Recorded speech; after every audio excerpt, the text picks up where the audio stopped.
Chapter 71. The Jeroboam's Story. Hand in hand, ship and breeze blew on, but the breeze came faster than the ship, and soon the Pequod began to rock. By and by, through the glass, the stranger's boats and manned mastheads proved her a whale ship. But as she was so far to windward and shooting by, apparently making a passage to some other ground, the Pequod could not hope to reach her. So the signal was set to see what response would be made.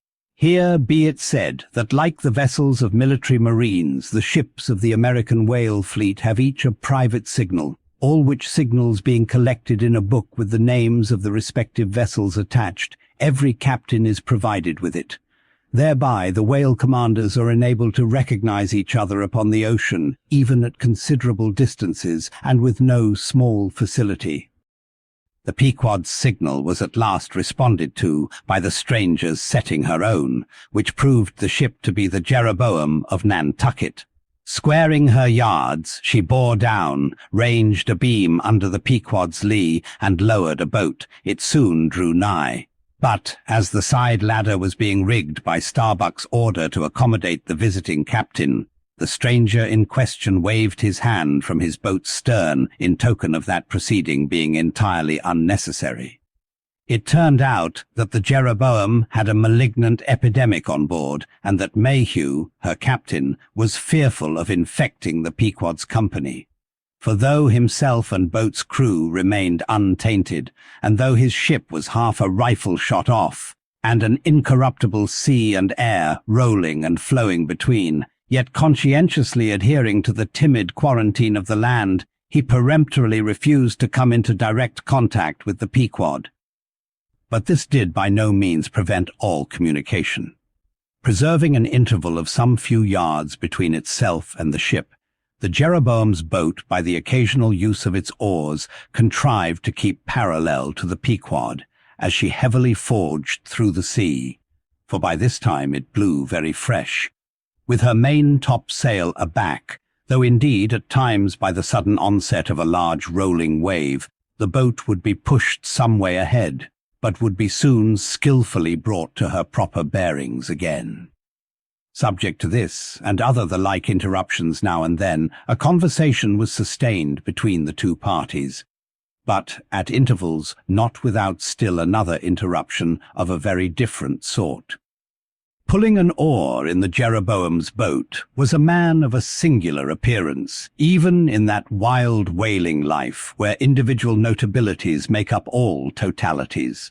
He was a small, short, youngish man, sprinkled all over his face with freckles and wearing redundant yellow hair. A long-skirted, cabalistically cut coat of a faded walnut tinge enveloped him, the overlapping sleeves of which were rolled up on his wrists. A deep-settled, fanatic delirium was in his eyes. So soon as this figure had been first descried, Stubb had exclaimed, That's he! The long-togged scaramouche the Town Hose Company told us of!" Stubb here alluded to a strange story told of the Jeroboam and a certain man among her crew some time previous when the Pequod spoke the town ho. According to this account and what was subsequently learned, it seemed that the scaramouche in question had gained a wonderful ascendancy over almost everybody in the Jeroboam. His story was this. He had been originally nurtured among the crazy society of Nesciuna Shakers, where he had been a great prophet, in their cracked secret meetings, having several times descended from heaven by the way of a trap door, announcing the speedy opening of the seventh vial, which he carried in his vest pocket, but which, instead of containing gunpowder, was supposed to be charged with laudanum. A strange apostolic whim having seized him, he had left Nesciuna for Nantucket, where, with that cunning peculiar to craziness, he assumed a steady, common-sense exterior, and offered himself as a green-hand candidate for the Jeroboam's whaling voyage.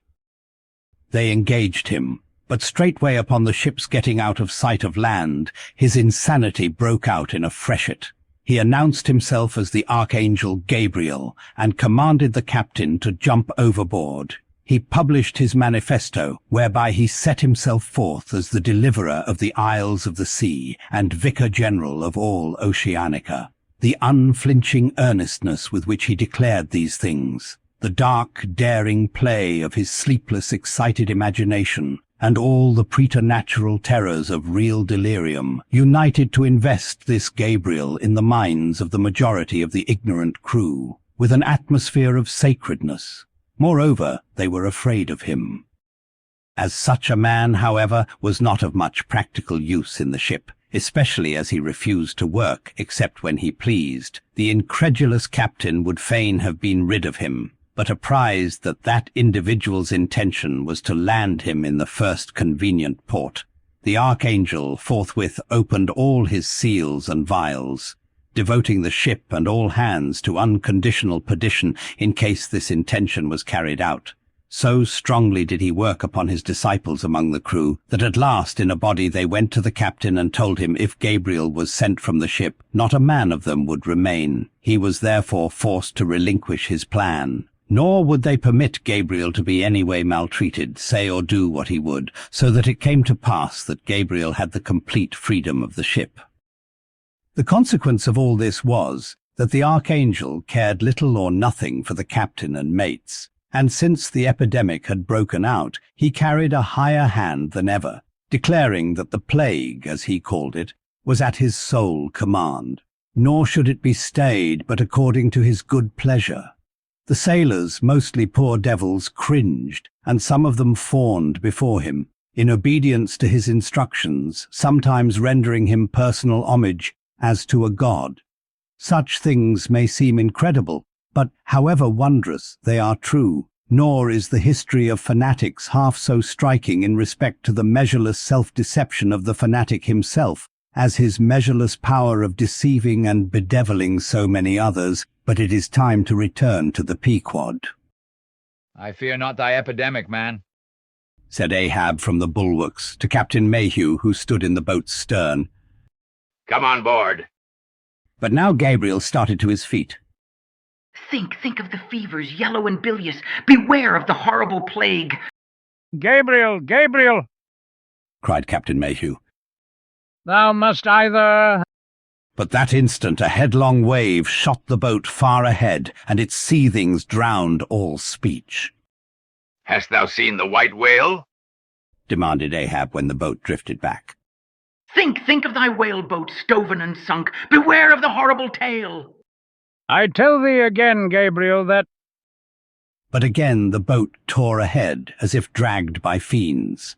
Nothing was said for some moments while a succession of riotous waves rolled by, which by one of those occasional caprices of the seas were tumbling, not heaving it. Meantime the hoisted sperm whale's head jogged about very violently, and Gabriel was seen eyeing it with rather more apprehensiveness than his archangel nature seemed to warrant.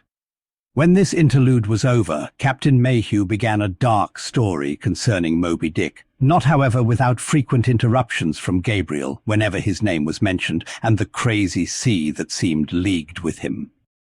It seemed that the Jeroboam had not long left home, when upon speaking a whale ship, her people were reliably apprised of the existence of Moby Dick, and the havoc he had made. Greedily sucking in this intelligence, Gabriel solemnly warned the captain against attacking the white whale in case the monster should be seen, in his gibbering insanity pronouncing the white whale to be no less a being than the Shaker god incarnated, the Shakers receiving the Bible.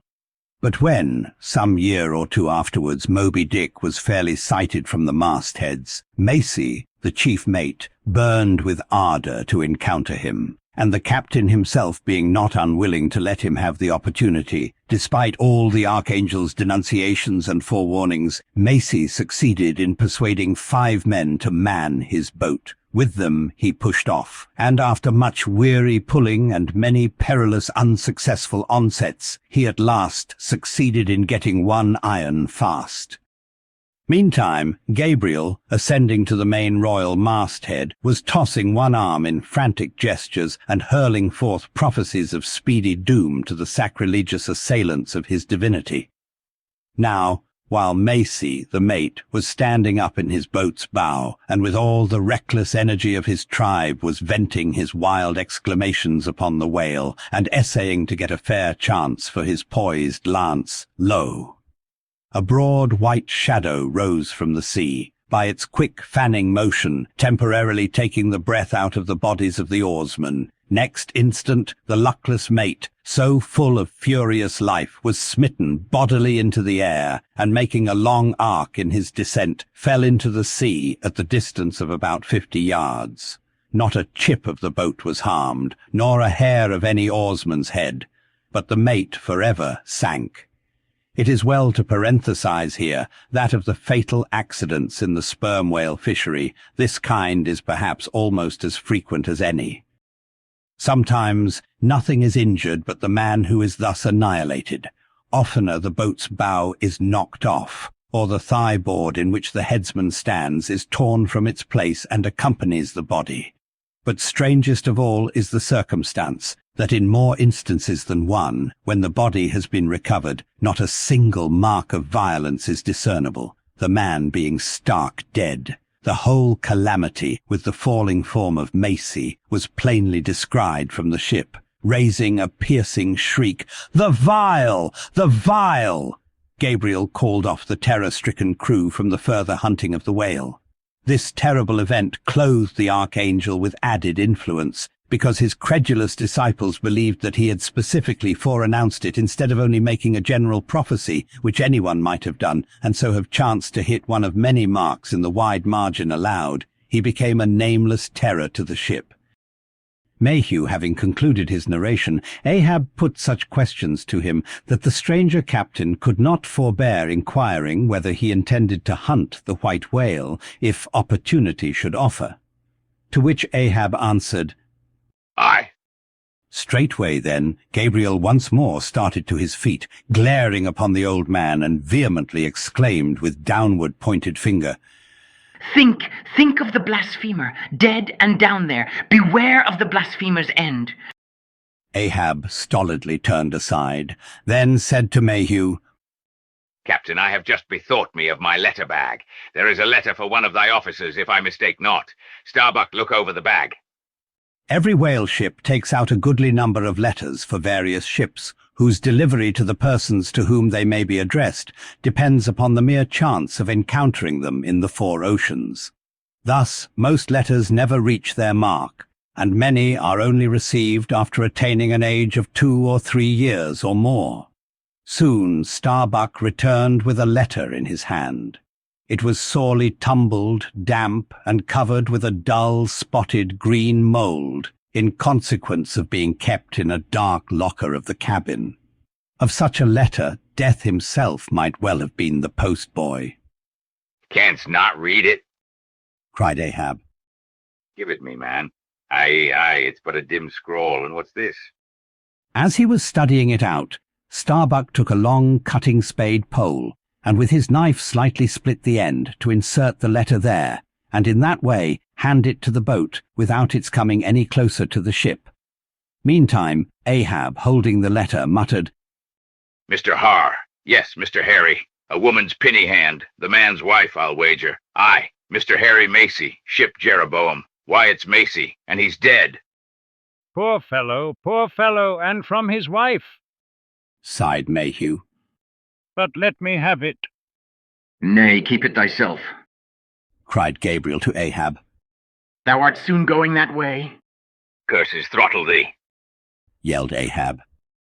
Captain Mayhew, stand by now to receive it. And taking the fatal missive from Starbuck's hands, he caught it in the slit of the pole and reached it over towards the boat. But as he did so, the oarsman expectantly desisted from rowing. The boat drifted a little towards the ship's stern, so that, as if by magic, the letter suddenly ranged along with Gabriel's eager hand. He clutched it in an instant, seized the boat knife, and impaling the letter on it, sent it thus loaded back into the ship. It fell at Ahab's feet. Then Gabriel shrieked out to his comrades to give way with their oars, and in that manner the mutinous boat rapidly shot away from the Pequod. As, after this interlude, the seamen resumed their work upon the jacket of the whale, many strange things were hinted in reference to this wild affair.